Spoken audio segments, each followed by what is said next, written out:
You are listening to the Independent Dealer Podcast, brought to you by Buckeye Dealership Consulting. Luke, this week we are going back to our How I Built This series with Mr. Timothy Evans, a guy you know. Yeah, I've met Timothy several times. I think it goes by Tim. He's up in my neck of the woods, about an hour north of me, between me and Charlotte. And, it's a guy that just kind of, like all these people start out, Jeff, it seems like they start out maybe as a curb stoner. And then they have several years they're doing pretty well. And, Tim's decided that he's ready to take it up a notch. And that's what's really neat about this episode. It talks about him going through the growing pains, and he's in the midst of them. He's hiring, he's selling more cars. Before long, this guy's going to be, he has plans to have several locations. Right now, he's probably at about 30, 40 cars a month, but he's ready, man. He's ready to go. And it should be inspiring to a lot of people out there. Yeah. This is a great interview, great story. Hope you guys enjoy it. You are listening to the Independent Dealer Podcast with hosts Luke Godwin and Jeff Watson. I grew up, obviously, in a very small town. We always drove kind of like cheap cars. If they had a problem and dad couldn't fix them kind of thing, they most likely didn't get fixed. And so I grew up with a knowledge of how to work on cars, how to fix cars. And my very first vehicle, I always did all the service on it. I never took it anywhere for anything. And it was a 2002 Chevy S10. And throughout my high school years, I was always an entrepreneur. And basically, I guess I had several businesses growing up. I raised and sold rabbits when I was very young and got tired of changing frozen water bottles in the winter. Eventually moved on to a mobile DJ sometime around the age of 13 to about 17. And in between both of those, I kind of had another, like a vending route. And then when I graduated high school, I went to college for a semester to be a cop and made some bad decisions, got arrested, decided that probably wouldn't get hired as a cop. And so I went into a sales job for a company called Fastenal, worked there a year and a half. Yep. And then I enjoyed the career at Fastenal, but basically I didn't feel like it was going the direction I wanted it to go. So I went back to school, got my EMT, and had basically quit Fastenal on my own terms. And while I was going to school to get my EMT, I had started flipping a couple vehicles, basically curb stoning. And I did 5 or 6 of those, and I was like, hey, maybe I want to be a car dealer. I always wanted to own a business, but I never thought I had the funds or the resources or, like I said, we didn't grow up with a lot. So I didn't really, there's no one in my family with money. So I didn't have anyone I could, I don't have a rich uncle I could call. Jeff, Jeff, I want to stop you real quick, Tim. 2 things. Number one, don't you wish you could produce cars like you could produce rabbits? Number one, that'd be nice. Number 2, Jeff, how many dealers have we interviewed that started as curb stoners? Yeah, I would say a decent amount. I think you get it in your blood, right? Tim, yeah. I'm sure you probably flipped a couple cars and saw you could make as much on those 2 cars out of your driveway as you could working a 9 to 5 for an entire month. Yeah, and gets in your blood. And I was doing salvage in the beginning just because that was so easy to get into. And we have a local salvage auction right here in right across the line in North Carolina. And you basically getting paid on your time and the markup of the vehicle. You understand the game, but it was for a young guy I think I was 19, maybe 18 at the time. It was very profitable. And what year was this, Tim? So I started officially Evans Auto Sales opened in 2013, but I was probably curb stoning around the beginning to end of 2012, all through 2012. And so about a year's worth. What made you want to go legit? Was it like, hey, this is becoming a bigger operation than I can handle, or did you get the police on your tail? No, I was never flipping that many cars, and I never had open titles or nothing like that. Like I would go to the auction, buy the cars, pays the sales tax, register the vehicle in my name, and I would drive them for a couple of months. It was my primary transportation. Yeah. Okay. And so I maybe did a handful of cars over a year's time. It would take me about 2 months to cycle one through. And, so in your defense, I wouldn't call that curb stoning, right? If you're No, putting the title he's in doing it the your right way. name, Doing it the right way. and your state might have a limit. I know mine has a limit on how many you can actually title in your own name, but we have 5. yeah, I think we're similar. So if you're in that ballpark, I think you're just, yeah, doing it the right way. I'm not going to turn you in. Yeah. So when I graduated EMT school sometime around, I'm going to say October, November of 2012, I had already started the ball rolling on the car dealership, and I didn't have any money. I just had a credit card that I had good credit back then, and I had a credit card that had like a limit of $5,000. And you say good credit back then? Not now. Come on, Tim. No. I still have great credit. It's just that my mom always made sure like that was really driven into me. Yeah, smart. The importance of good credit and added me to a credit union loan when I was like, I don't know. I think back then the credit unions didn't frown upon adding you to a loan at like 16. Yeah. I don't know if it's legal or not, but I had a credit score prior to being 18. That's interesting. Yeah. And so to answer your question, I got into the car business. Basically, EMS had called me. I worked for Lancaster County EMS. They called, offered me the job, and it was literally parallel. The day they offered me the job is the day we got approved to have the dealership at the location I wanted. And then the DMV asked me, they were like, we can go ahead and issue your license. It was around the end of December. And I was like, no, let's wait. I don't want to issue it until like November 3rd January 3rd. For formality purposes, I didn't want to have it open at the end of the year. For sure. Yeah. And so anyways, I knew I was going to have a lot of days off in EMS. And that was one of the driving factors as I was going through EMT school. We all knew you work 1 shift on, 2 shifts off, which is 24 hours on and 48 off. And I'm not the kind of person that can really 48 hours off is just tortured in my mind. So this is what you did in between then. Is that what you're saying? You were working as an EMT for on shift and then selling cars on your off shift? Yes, I did that for 9 months full time. I was a full time EMT and also flipping cars. And I like to consider myself a full time EMT. What's that? I'm constantly just putting things together. Yeah, putting out fires, like resuscitating bad things. Yeah. Well, so Tim, that's an interesting concept because people try to start businesses today and they don't have money, and it's hard to get going. You were able to run it parallel, so you were probably making good money as an EMT, and being able to live off that and also put some of that into business. Is that what was going on? So I still lived at home. I stayed at home until I was about, I guess, 23 or 24. But the business was basically cannibalizing. Honestly, I mean, it was everything I was making. It was taking through losses, bad buys. And then I stayed in one little location. There's a picture wall outside the dealership on the other side of my wall here, and it kind of shows our progression in pictures. And the very first location was a storage building on a little lot, and there was another building adjacent to that the landlord that owned the lot owned. And I asked her, I was like, hey, I want to move into that building since you guys don't use it anymore. What would you do for me? And so she said, hey, yeah, it was an old sewing factory. She said, hey, yeah, I'll do that for you. And she knew my family really well, and she knew that I would take care of the place. And basically, we went in, put a firewall up, split the building in half so she could still have her sewing factory because she wasn't operating at the old capacity anymore. And basically, we could occupy the front. So I made it into a suite, and I used my money to do it. So that's where a lot of the profits of the dealership went. I think I budgeted, in my mind, I told myself I could remodel that space for like $3,500, and I spent about 4 times that much doing it. So that's where all my money went. But no, I was not making money. I think it was September of 2013. After the remodel and everything, I looked down and I was like, wow, I got 10 grand in the bank. This feels so good. Hey, everybody, want to make sure you guys know about Buckeye Dealership Consulting. It's the first of the year, 2023. You should have your reinsurance company set up. If you don't already, do it now. Yes. I mean, if you delayed it end of last year, getting all this set up, which, it might've got too late and you couldn't get it done. Now's the time to get it done. There's a lot of money to be made in 2023 with reinsurance, Jeff, and there's a lot less taxes to pay if you do it the right way as well.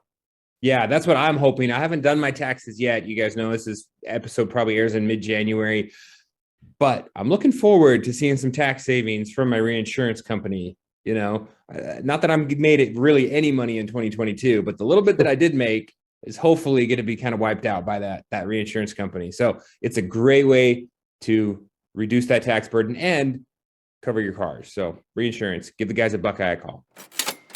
All right, Tim. So it took you 9 months to get 10,000 to bank after your upfit.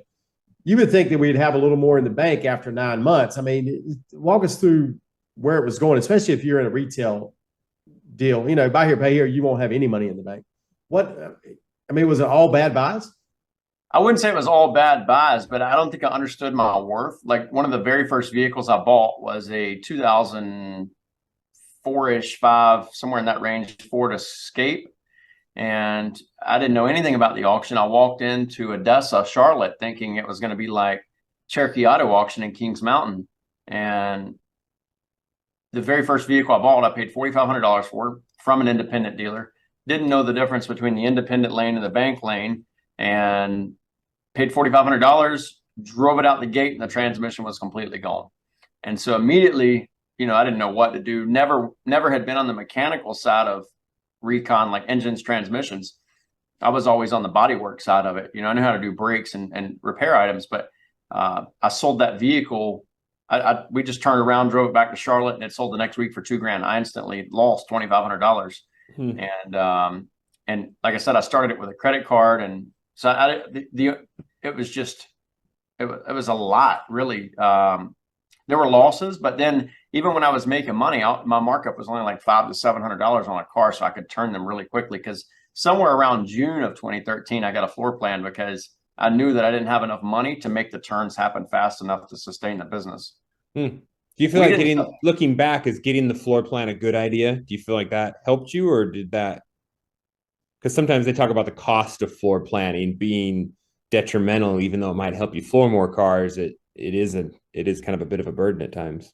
So yeah, let me just touch on one last thing. So I'll say I didn't make the first sale in the business until April. So it took me until April to make that sale. So from January to April, it took me that long to like really understand what to do. I had the license. I had no clue what I was doing. And so I don't think the floor plan hurt me. It took me 2 months to realize I was either going to run out of money and not be in the business, or take the chance on a floor plan. I was so young, living at home. I really had nothing to lose in my mind. And but looking back, I don't think the floor plan was a bad thing, though. We would have never got this far without it. What I do wish I'd have realized early on is that floor plans are negotiable, because they came to me with an offer of like 30 days for $120 plus whatever the highest possible interest rate a new dealer gets is. I have no clue, but nowadays I don't want to throw AFC under the bus here, but I think that I have the best possible terms that I'll ever get on a floor plan at this level. Yeah. So in looking back, for all those dealers that are out there, either with a floor plan or looking at getting one to grow, would you say, hey, even though you're new and small, you don't got to take the first guy that says yes to you? You can actually have some faith and shop around a little bit? Or do you think you need to get in whoever will say yes to you and then build a track record and renegotiate later? I think you definitely have to build a track record. I don't think those guys are going to take that chance, especially now. It's a lot different now, but I don't think any of those guys are going to. I don't know how it works these days, but I don't think they're going to take a chance on you. And I think you just have to do the math and figure out if it makes sense. And I think you have to work backwards into it. You have to understand exactly how quick you got to turn that vehicle and what's going to go into it. I think it has to be very calculated. I was doing it very reckless. It's even a miracle I made it, honestly. I think we all start doing it a little reckless, even in the buy or pay here. And for some reason, if you don't get enough accounts out there, so sometimes you do have to be a little reckless when it comes to your underwriting early on, because you got to get over that hump. The problem is, if you continue to be reckless, you don't make any money, right? Yeah. So, Tim, how long did it take you to understand that making $500 or $700 a car wasn't going to work? Because you remember before the pandemic, Jeff, we talk about this all the time, about this high turn, no profit scenario that just doesn't work. How long did it take you to figure that out, Tim? Every year I look back and I think, when I reflect on the first year we moved into this building we're in, looking back, I don't think I even though we started the business in 2013, I'll look back at, say, 2018, for example. I'm like, wow, I didn't know anything back then. I'll look at 2019 as we move on. I'm like, man, I really didn't have a concept of things. This year, I think I really got it figured out until next year gets here. And I'm like, man, we made so many mistakes. But I don't know. Honestly, Luke, I don't know that I have it figured out now. I think because I just joined a 20 group, and looking at everyone's financials, I probably have the worst financials of the group, other than one person who has had some major capital expenses that's causing him to lose money. But I don't know that I have it figured out now on the pricing strategy. But I guess it took me, I don't know, maybe a few years. I don't have a direct answer. I don't know when I really had an epiphany. What is your average gross now, Tim? Let's see. October we ran 6,500 front and back, and then November we ran about 3,700 front and back. Yeah, I mean it's a big difference than 700, right? Yeah. Yeah. I mean it doesn't, that low gross never works, and it's interesting that people thought it would. So let's fall back in your timeline here. Just hold on, wait. Look, can I touch on the 20 group thing, Tim? When you mentioned that, now that you say you just joined a 20 group, do you feel like joining that group has changed your trajectory of your dealership? Like getting in there and seeing other people's financials and what they're doing compared to what you're doing. Was it a wake-up call to be like, hey, I'm going down the wrong road, or if I continue down this road, I'm going to struggle? Or what kind of paradigm shifts or ideas have kind of, I just always wonder when the new 20 groups, I remember what it was like for me, but. So of course it was my first meeting here in Indianapolis, like a month ago. So one of the immediate things was these guys are making a lot more money than me. And I need to figure out car, not overall. You're not looking at just like, hey, he's just a bigger dealer. You're saying, whoa, people can sell cars for more money than what I thought I could sell cars for. Yes, that too. But we've had months where our front and back gross is as high or higher than the highest in the group. And actually, the month I was there, our front and back gross was higher than anyone in the group. Yeah, 65 is ridiculous. Yeah, and when I left the group, one thing one of the members, JD and Carrie Motley, were talking about was inventory turn. And I've got some mentors that have told me 100 times, hey, you need to liquidate this aged inventory, like get it going, figure it out. But that doesn't really give me the plan of action to fix the problem. And we spent nearly half a day talking about inventory turn and what's to come with the depreciating books. And I think that woke me up and made me take a lot of skinny deals in November. And I think that's why our front and back gross is way down in November. But you had to shed some fat, you think, to kind of, but that you're thinking that'll put you in a better position December or January. Definitely January. I think December is going to still be a lot of, I think we got to make a lot of tough decisions and just move on. And so something Joe Lascota told me years ago, and this flies in the face of not taking skinny, of taking skinny deals, whatever I just talked about. But the more cars you turn, the more chances you have to turn more cars, right? And you don't have a service facility yet, correct? We do not. But the opportunity to sell more cars gives you more opportunities to retrade cars, gives you more opportunity to build service volume, which gives you more opportunity to buy the cars back at the right price to sell them again. It's just a big hamster wheel. And Jeff, you and Tim and I were talking about this before we got on about inventory and how quick it's dropping in the book and what you should do. I just think it's so important to turn that inventory. And Jeff, I think you were almost on the other side of this, maybe not all the way on the other side of this, but Tim, I think, we talked about you losing a lot of money on the most you've ever lost on one unit this past month because the book dropped so much and other things, but you've got to keep that inventory turning, right?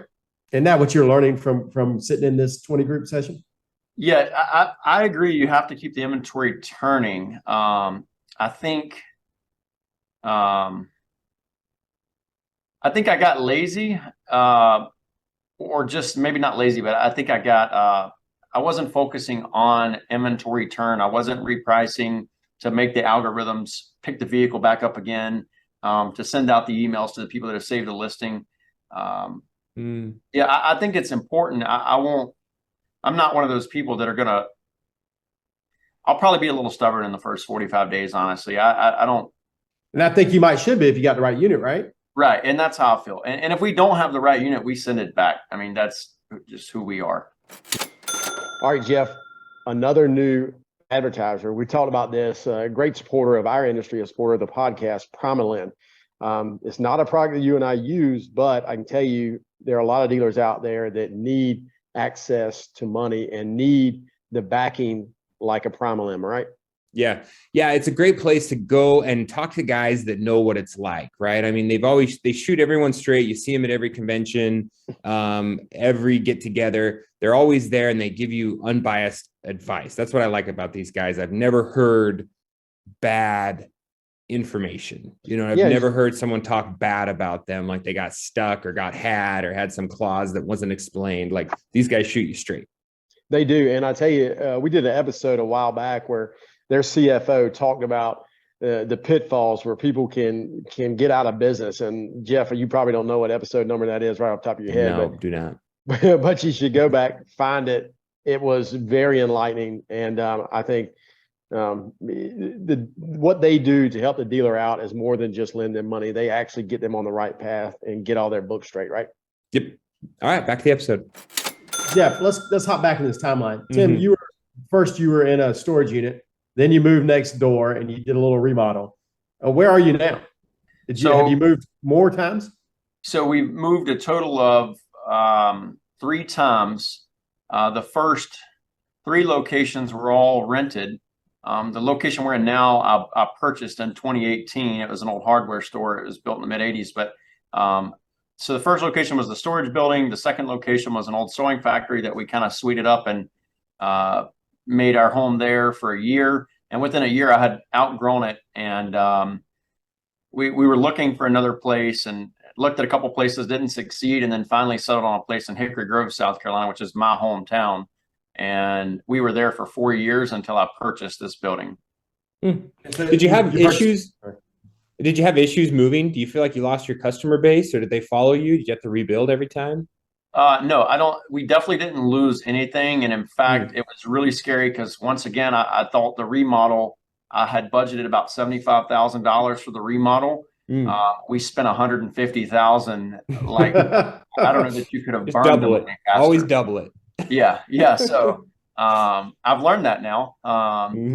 But no, because if you look at a map, so there's Hickory Grove, Sharon, Smyrna, and a couple little cluster of small towns that kind of make up the community, if you will.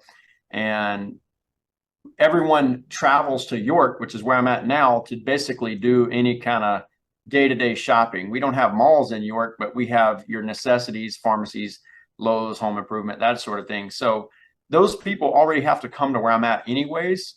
And I think it makes for a good story, really. I mean, everyone remembers, hey, you guys are the ones that came from Hickory Grove. Yeah. On a side note to that, also, if you are remodeling, get 2 bids, if not 3 bids. I'm in the middle of some work right now. I am blown away by the difference between the bids. Almost half.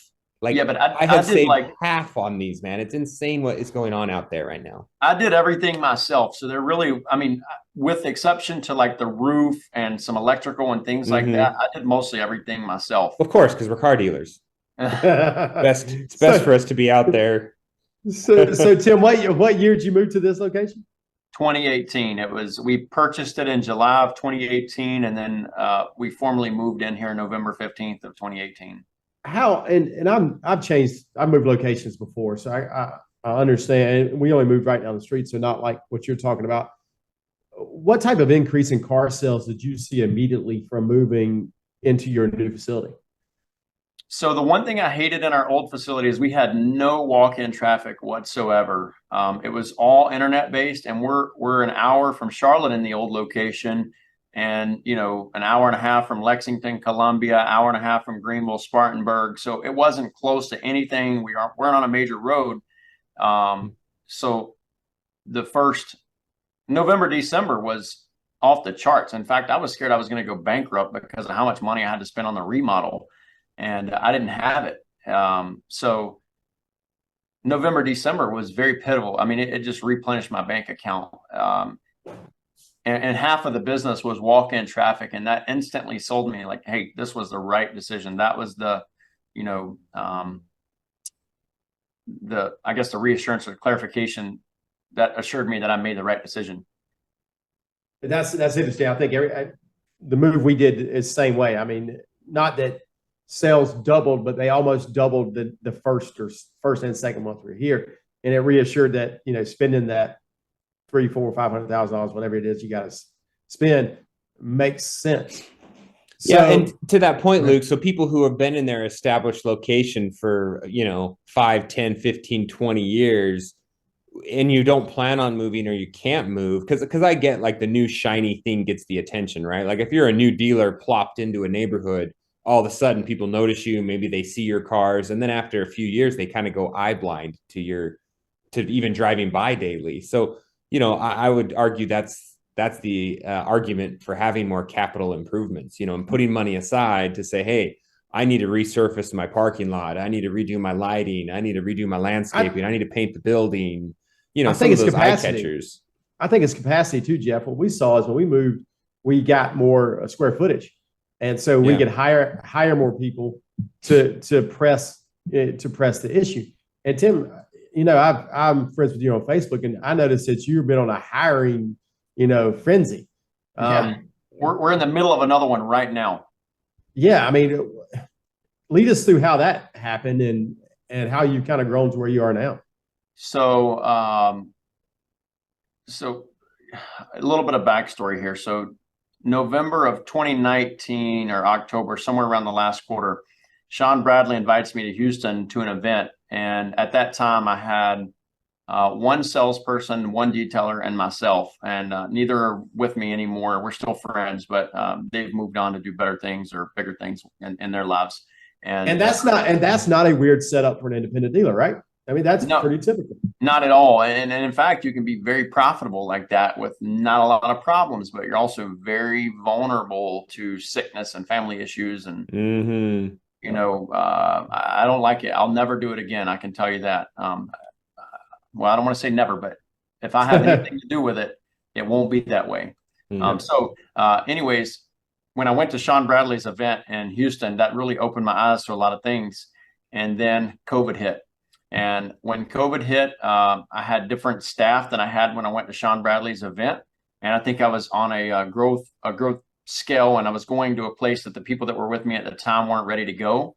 And not anything bad about them. I just don't think it was the fit for them. But I did make a couple more hires that didn't work out leading into COVID. When COVID first came, I didn't have any staff. Everyone had quit, got let go, or whatever. And I worked all alone for the first 4 months of COVID. It was really scary. And so my sales and finance manager, who's with me now, has been with me since the middle of COVID, hired her. And it was, I want to say, August of 2021, I had been hearing Troy Spring and Tracy Myers, like, people kept saying, hey, you need to meet these guys. You need to meet these guys. So long story short, get down to CIADA. They put me on the hot seat, dissect every problem about the business and what they thought that I needed to do to fix it. And through the hot seat session, I met a lot of people who wanted to mentor me for nothing, for free, basically. Wow. And one of the people that I walked away with kind of in my corner was Andy Buck from Automax.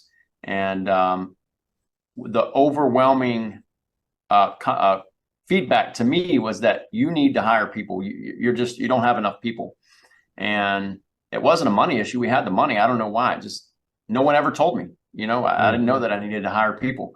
I didn't know I needed to hire more people. I didn't know we were ready for it. So It took another year, the follow-up to the hot seat session this past August. Me and Andy had lost contact.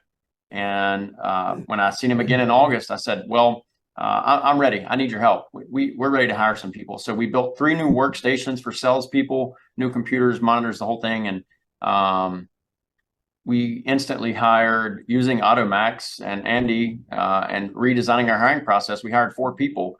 And Andy said, hey, be prepared. 2 of the 4 are only going to stay. So be prepared to repeat the scenario in about 90 days. And they taught me a really neat process. And now that as Troy Spring says, I've flexed that muscle to understand what we can tolerate on payroll, which is we doubled it. And I think now that I've seen what it's like to have that many people working for me, we'll never go back. We'll never go back.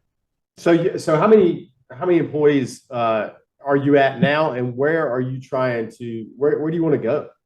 So we're sitting at 6 right now. And how many sales? Just 2. We had a total of 5, but of course we knew through the process, we knew some weren't going to stay. So we overdid it. And if they did stay, that's great. I mean, we were prepared. And are they on a straight commission plan, or do they get a base that are guaranteed, or? It's 100% commission, but they get a weekly draw. Okay. So I pay 20% front and back currently, less the pack and dock fee. And that's a traditional pay plan, I think, is what we should say. Yeah. And it's, Jeff, something I came up with last year, and I'm gonna let you finish here in a second, Tim. I read a book, and they were talking about hiring, and it's about quantity, because you have to hire quantity to get the quality, right? And that's kind of what Andy and them were telling you, I'm sure. Yes. And I guess I was on this roller coaster of hiring, hire one person, hope it works, move on, back to daily operations. They don't work, hire one person, move on, back to daily operations. And that doesn't work. It doesn't work. Yeah. You were just kind of dipping your toe in. You weren't jumping full in, committed. Yeah. It doesn't work. Andy and Troy and Matt Kelly both, I give those 3 guys a lot of credit for where we're at now. And one thing is, Troy was like, listen, dude, you're going to have to dedicate an entire week or 2, dedicate this time to hiring the people you need, and it will change your life. And one thing he said to me over and over and over, he's like, Tim, what happens if you get sick? What happens to the business? What happens if you have to be in the hospital for a month? And I was like, close the door. I don't know. I don't know what happens. I mean, I have money in the bank, but that doesn't help my staff keep selling cars, I never thought about it until he said it about a year ago. And he's like, you got to build this business to where it can run itself. And so that's what I've been focused on, is breaking the task out. So one person's not doing 3 specialized tasks. I just hired a used car manager about 3 months ago. Some people have told me it's way too early for that, but I can't possibly manage the reconditioning and building auction lists and sending people to do CRs and managing the cars when they come in. I can't do all that anymore. So I wish I had broke it out much sooner, honestly. And how many employees do you want to get to?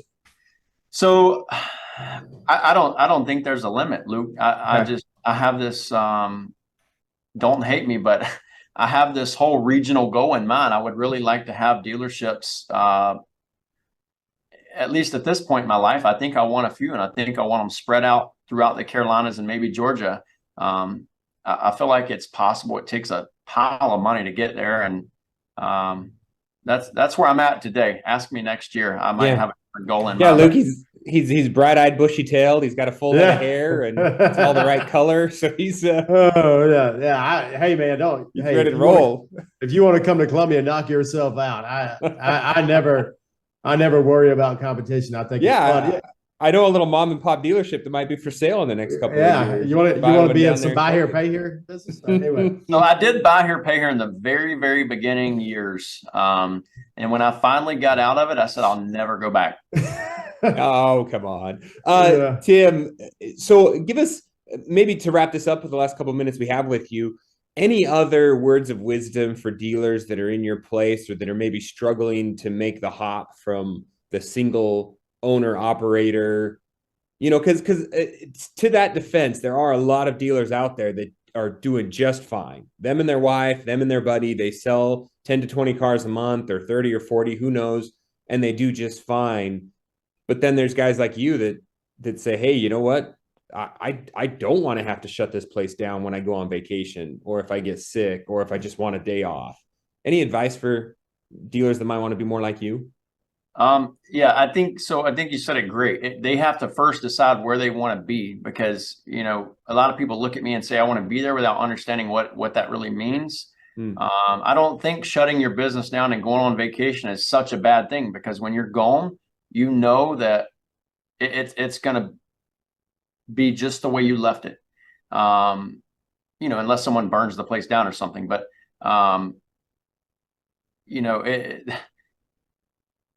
if you want to be where I'm at, I think, well, you have to have, your mindset's got to be there, but, I don't do this, of course we all do this for the money. The money's a piece of it, but in the last 4 or 5 years, I've had a very large paradigm shift, and to realize this is bigger than me. And it's like, I just now want to touch as many experiences as possible. There's so many bad dealers in the town that I'm in that don't do things right, that take people's money. They won't stand behind the cars. They won't walk beside the customer through problems. And I just feel like the more people that I can touch, the more people that will have a good experience, both employees and customers alike. And that's more the mission now. It's really not about the money. I'm not very flashy, and most days I come to work in a t-shirt and work pants, but, if you want to be here, you definitely got to build a team. I wish I'd have built a team sooner. I don't know that I was mature enough, financially ready. There's so many things that go into building a team. You got to have the finances, and you got to be mature enough to handle people that may be better than you. And I don't know that 2 years ago I was even ready for that. I think that comes with some maturity, and I'm still a young guy. I'm only 30. And so everything I know in business is kind of self-taught, or in the last couple of years picked up from mentors. So that's building a team is so important. It took me years to realize that too, Tim. So I think you're ahead of me on that one.